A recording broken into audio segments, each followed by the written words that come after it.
तो गाइस आज की इस वीडियो के अंदर हम बात करने जा रहे हैं कंस्ट्रक्टर के बारे में। कंस्ट्रक्टर क्या होता है, देन हम किस तरह कंस्ट्रक्टर को क्रिएट कर सकते हैं अपने प्रोग्राम के अंदर, देन कंस्ट्रक्टर की कितनी टाइप्स होती है, देन कंस्ट्रक्टर के क्या क्या बेनिफिट्स और कौन कौन से एडवांटेजेस होते हैं यूज़ करने के। ये सारी बातें और भी बहुत कुछ हम जान रहे होंगे आज की वीडियो के अंदर। तो शुरू करते हैं अपनी आज की वीडियो।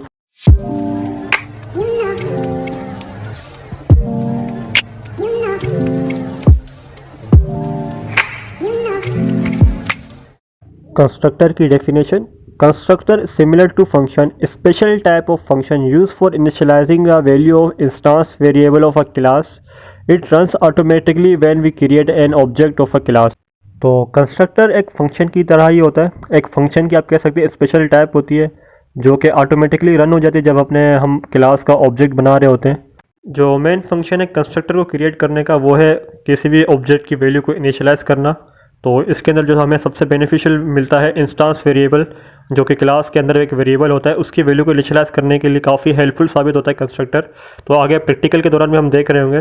तो उसके बाद हम बात करते हैं टाइप्स ऑफ कंस्ट्रक्टर। कंस्ट्रक्टर की हमारे पास दो टाइप्स होती हैं। First one is default constructor, जिसके अंदर कोई भी पैरामीटर नहीं होता, जिसे हम नॉन पैरामीटर कंस्ट्रक्टर भी कहते हैं। देन उसके बाद हमारे पास आता है पैरामीटराइज कंस्ट्रक्टर, जिसके अंदर हम पैरामीटर पास कर सकते हैं। और उसके बाद हम बात करते हैं कि how to create a constructor.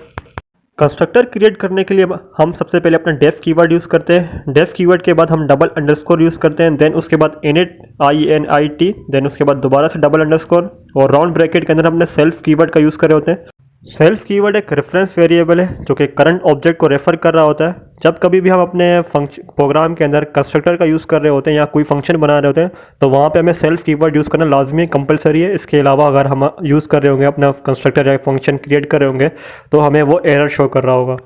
ये तो हो गया हमारे डिफ़ॉल्ट कंस्ट्रक्टर के लिए। देन जब हमें पैरामीटराइज कंस्ट्रक्टर क्रिएट करना होता है तो हम सिंपल अपने सेल्फ कीवर्ड के बाद अपने आर्गूमेंट पास कर रहे होते हैं। जैसे मैंने यहाँ पास किए हुए A और B, दो आर्गूमेंट मैंने पास किए हुए, तो ये हमारा पैरामीटराइज कंस्ट्रक्टर बन जाता है।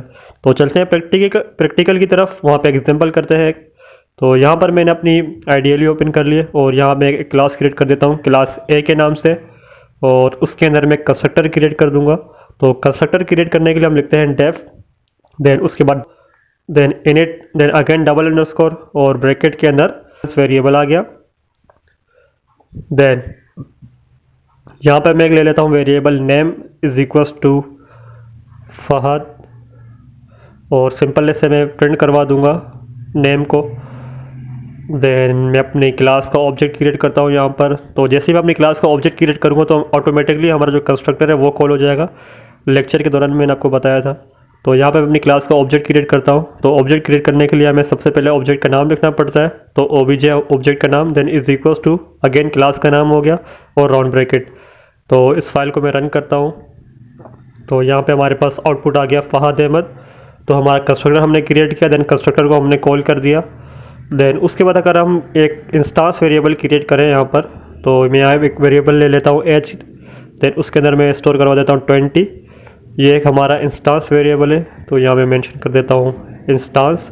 और जो हमने अपने कंस्ट्रक्टर के अंदर वेरिएबल डिक्लेयर करते हैं या अपने फंक्शन के अंदर कोई भी वेरिएबल बनाते हैं तो हमारा वो लोकल वेरिएबल होता है। तो ये भी मैं यहाँ मेंशन कर देता हूँ। देन अब मैं इसे प्रिंट करता हूँ अपने इंस्टेंस वेरिएबल को कंस्ट्रक्टर के अंदर। तो सिंपल अगर मैं लिख दूँ एज, तो दोबारा से इस फाइल को मैं रन करूँ तो हमारे पास क्या आउटपुट आता है। तो यहाँ पे हमें एक एरर शो कर रहा है एज इज़ नॉट डिफाइंड। तो जब कभी भी हम अपने इंस्टेंस वेरिएबल को अपने कंस्ट्रक्टर के अंदर इनिशियलाइज कर रहे होते हैं या उसकी वैल्यू को हम प्रिंट कर रहे होते हैं तब हमें वहाँ पे सेल्फ कीवर्ड का यूज़ करना होता है। तो अगर मैं सिंपल इसको यहाँ से कैंसिल करूँ तो दोबारा जाके यहाँ पे एज से पहले सेल्फ डॉट एज लिख दूँ तो हमारा जो एरर होगा वो रिजॉल्व हो जाएगा। तो अगेन मैं इस फाइल को रन करता हूँ। देन हमारे पास ये एक्यूरेट आउटपुट आ गया फहद अहमद एंड 20। तो काफ़ी सारे बच्चों के जहन में एक सवाल आ रहा होगा कि हमने जब नेम को प्रिंट किया तो नेम के साथ हमने तो सेल्फ कीवर्ड का यूज़ नहीं किया हुआ यहाँ पर, तो हमारे पास तो सही आउटपुट आ गया तो उस टाइम। तो जब मैंने यहाँ पे नेम वेरिएबल के अंदर अपनी वैल्यू स्टोर करवाई थी फहद अहमद, क्योंकि मैंने ये जो नेम वेरिएबल है हमारा लोकल वेरिएबल है, मीन्स के हमने कंस्ट्रक्टर के अंदर एक वेरिएबल क्रिएट किया हुआ है।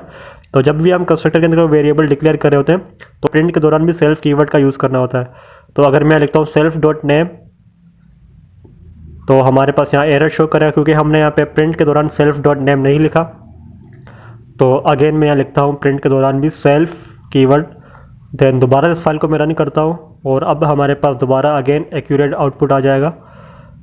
तो जब कभी भी आप कंस्ट्रक्टर के अंदर कोई भी वेरिएबल डिक्लेयर कर रहे हो तो आप सेल्फ कीवर्ड लिख लेना, कहीं एरर कोई शो ना हो जाए।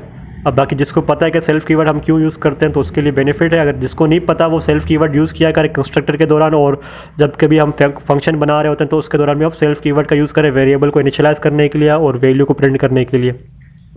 देन उसके बाद हम बात करते हैं क्या हम एक क्लास के अंदर 2 कंस्ट्रक्टर को क्रिएट कर सकते हैं, तो वो भी चेक कर लेते हैं। तो ये कंस्ट्रक्टर मैं पूरा कॉपी करता हूँ यहाँ से और सिंपल मैं नीचे पेस्ट कर दूँगा और थोड़ा बहुत चेंज कर दूंगा। मैं नेम आई थिंक चेंज करता हूँ, यहाँ पर फ़ाद अहमद की जगह मैं लिख दूंगा फ्यूचर कोडिंग। तो इसको मैं रन फाइल करूँगा तो हमारे पास क्या आउटपुट आएगा, क्या हमारे पास ये फ्यूचर कोडिंग हो गया। तो इसको जब मैं रन करूँगा क्या हमारे पास ये फ्यूचर कोडिंग प्रिंट होगा या हमारे पास जो फ़हाद अहमद है ये प्रिंट होगा। फ़हाद अहमद ये वाला प्रिंट होगा आउटपुट में शो होगा या ये फ्यूचर कोडिंग शो होगा। तो इसको मैं रन करता हूँ रन फाइल, देन देखते हैं हमारे पास क्या आउटपुट आता है।